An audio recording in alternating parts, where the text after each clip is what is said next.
یسوع مسیح کے نام سے سلام کہتا ہوں۔ آنے والے لوگوں کو، کلیسیا کو خداوند یسوع مسیح کے بزرگ نام دے خوش آمدید کہتا ہوں۔ آج خدا کے کلام کی طرف رجوع ہوتے ہیں،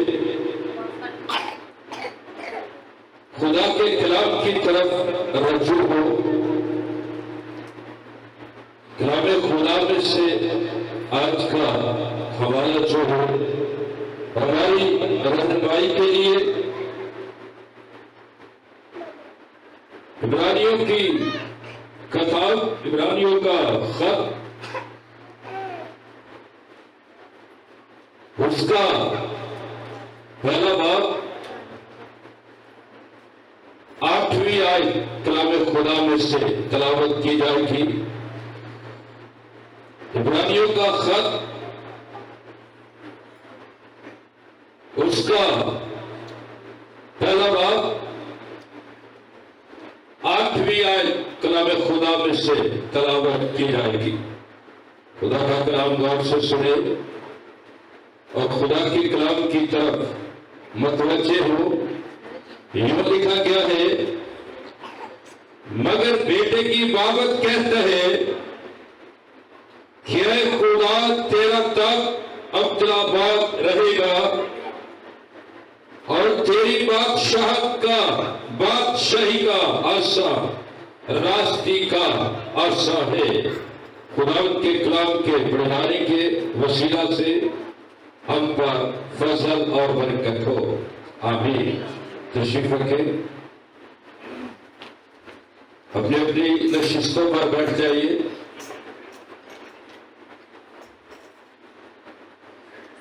خصوصاً بچوں سے گزارش ہے، بچوں کی ماؤں سے بچوں کو اپنے ساتھ رکھیں۔ اکثر شکایت بھی ہوتی ہے، کہا بھی جاتا ہے کہ بچے ادھر ادھر بھاگا دوڑی کرتے ہیں، نہ پیغام سننے دیتے ہیں اور نہ سنتے ہیں۔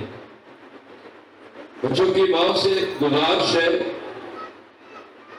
کہ وہ بچوں کو اپنی گود میں رکھے یا ڈانٹ کر رکھے، خدا کے کلام کا احترام کیجیے اور غور سے خدا کا کلام سنے۔ آج جس بات پر میں آپ کی توجہ دلانے کو ہو، بادشاہ کا عرصہ، بادشاہ کا عرصہ۔ اور جب بادشاہ کے عرصہ کی بات ہوتی ہے تو پہلے ہم اس عرصے کے مفہوم کو سیکھتے ہیں کہ عرصہ کا لفظی مطلب کیا ہے۔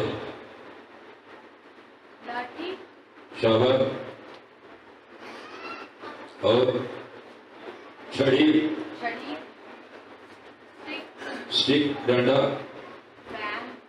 یہ عصا سے ساری چیزیں ماخوذ ملتی ہیں۔ اور عصا کا جو اعتبار ہے یا عصا جب شروع سے ہوا تو یہ کچھ باتیں تاریخی طور پر میں نے علماء سے سیکھی، کچھ تاریخ میں سے پڑھی۔ جو عرصے کا اعتبار ہے وہ آدم سے شروع ہوتا ہے۔ وہ سب سے پہلے دو چیزیں ذکر کی جاتی ہیں۔ ایک وہ کرتا جو خداوند کا درست نے بزرگ آدم کو بنایا، اور عصا بھی وہاں سے وہ چلتے چلتے اس کے بیٹے سیٹھ کے پاس آیا، اور پھر چلتے چلتے وہ نمک کے پاس آیا، پھر وہ عرصہ چلتے چلتے نوح کے پاس آیا، پھر وہ تارا کے پاس، ابراہیم کے پاس، اور جب اسحاق پیدا ہوا تو ابراہیم اس کو کہتا ہے اس لاٹھی پر تیرا بھی نام لکھا جائے گا۔ اور آسر سے یوں مراد ہے کہ ایک بادشاہ کو ظاہر کرتا ہے، ایک اختیار کو ظاہر کرتا ہے، کیونکہ جب کسی بادشاہ یا اختیار والے کو ہم دیکھتے ہیں تو اس کے پاس ایک سٹک ہوگی، ایک لاٹھی ہوگی۔ میں نے اپنی آنکھوں سے دیکھا، شاید کلیسیا میں کسی کو دیکھا ہے یا نہیں دیکھا، جو ایس پی ہوتا ہے اس کے پاس ایک سٹک ہوتی ہے، کیونکہ وہ افسر ہے، آئی جی کے پاس سٹک ہوتی ہے، اس کی بادشاہت ہے پولیس پہ، اور پھر اس کے بعد کرنل کے پاس بھی یہ سٹک ہوتی ہے۔ یہ اس کے اختیار کو اور اس کی پاور کو اور اس کے رعب کو ظاہر کرتی ہے کہ یہ آدمی صاحب اختیار ہے، اور اس کے پاس قانونی طور پر ریاست کی طرف سے، حکومت کی طرف سے اسے اختیار بخشا گیا، اس لیے یہ اپنا رعب اور اختیار رکھتا ہے۔ اور جب بائبل میں سے ہم دیکھتے ہیں تو بادشاہ کے پاس بھی ایک لاٹھی یا عصا ہوتا تھا۔ اس کے لیے پہلا حوالہ جو تلاوت کیا جاتا ہے آستر کی کتاب، اس کا 4واں باب 11ویں آیت، یہاں بادشاہ جس کی ملکہ آستر ہے، اکثر اس بادشاہ